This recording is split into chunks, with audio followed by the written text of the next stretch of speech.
La guerre ne fait que commencer. Européens et Canadiens ont adressé vendredi une sévère mise en garde aux États-Unis sur les risques qu'ils font peser sur l'économie mondiale, lors d'une réunion des ministres des Finances du G7.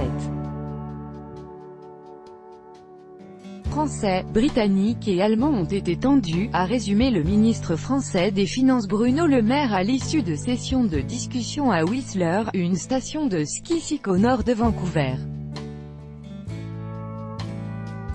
Chacun a marqué son incompréhension totale des décisions américaines et chacun a rappelé que c'était aux Américains de faire le premier geste parce que ce sont eux qui ont décidé de ces taxes, a-t-il expliqué.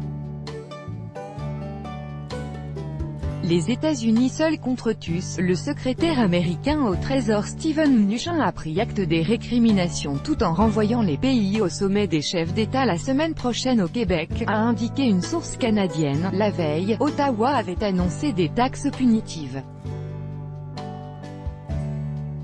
La réunion du G7 finance au Canada est plutôt un G6 avec des États-Unis seuls contre tous, qui font courir le risque de déstabilisation économique à la planète, avait réagi plus tôt Bruno Le Maire, ajoutant que désormais, la balle est exclusivement dans le camp des Américains.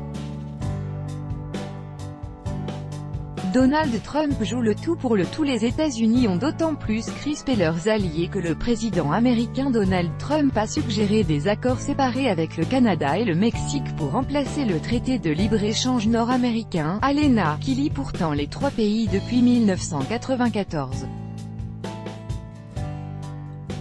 Ce sont deux pays très différents, a-t-il argué, alors que la renégociation de cet accord s'est enlisée au terme de 9 mois de tractation. Le Canada imposera des droits aux importations d'acier, d'aluminium et d'autres produits des États-Unis.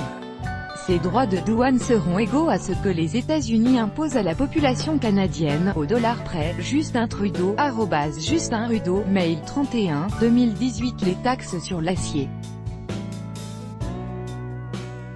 et l'aluminium, entrées en vigueur vendredi, sont « inacceptables », a pour sa part fustigé le Premier ministre canadien Justin Trudeau, soulignant que les États-Unis ont un excédent de 2 milliards de dollars dans le secteur de l'acier avec le Canada. Le ministre allemand des Finances Olaf Scholz a lui aussi signifié à Steven Mnuchin que ces taxes étaient « inacceptables » et qu'elles ne respectaient pas les règles du commerce.